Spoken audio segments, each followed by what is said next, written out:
তুমি কি জানো, পৃথিবীতে এমন একটা পাখি আছে যে শুধু অন্য পাখির ডাকে না, ক্যামেরার শাটারের শব্দ, গাড়ির অ্যালার্ম, এমনকি মানুষের আওয়াজও নিখুঁতভাবে নকল করতে পারে। তুমি ভাবছো তোতা, কিন্তু না। এই পাখিটির নাম লাইয়ার বার্ড। এটি অস্ট্রেলিয়ার গভীর অরণ্যে থাকে। লাইয়ার বার্ড দেখতে অনেকটা ময়ূরের মতো, লম্বা লেজ থাকে এবং অসাধারণ পালক, যেগুলো হার্প বা লাইয়া বার্ডদের মতো আকৃতি তৈরি করে। তাই এদের লাইয়ার বার্ড বলা হয়। এই পাখির বিশেষত্ব হলো এই পাখি অবিশ্বাস্য নকল করার ক্ষমতা। তারা প্রায় 20 থেকে 30 ধরনের বিভিন্ন পাখির ডাক একদম নিখুঁতভাবে অনুকরণ করতে পারে।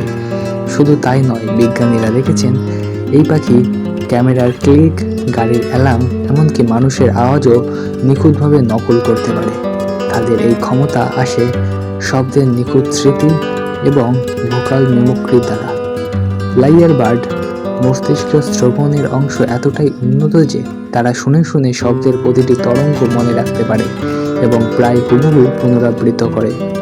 তারা সাধারণত বনের মাটিতে পোকামাকড় খুঁজে খায় এবং নিজেদের এলাকা চিহ্নিত করতে তারা গান গায়, এবং এই গান কখনো পরিণত হয় এক জীবন্ত অর্কেস্ট্রাতে, যেখানে ক্যামেরার ক্লিক, কুকুরের ঘেউ, এমনকি মানুষের আওয়াজও মিশে যায় একসাথে। বিজ্ঞানীরা বলেছেন, যদি লাইয়ার বার্ডকে শহরে রাখা হয় তাহলে তারা ট্রাফিকের আওয়াজ, মেট্রোর সিগন্যাল, এমনকি মোবাইলের রিংটোনও অনুকরণ করতে পারবে। ভাবো তো, এক পাখি যার কণ্ঠে পৃথিবীর সব শব্দের প্রতিধ্বনি শোনা যায়। তোমার কি দেখা আছে এমন কোনো পাখি? কমেন্টে জানাও।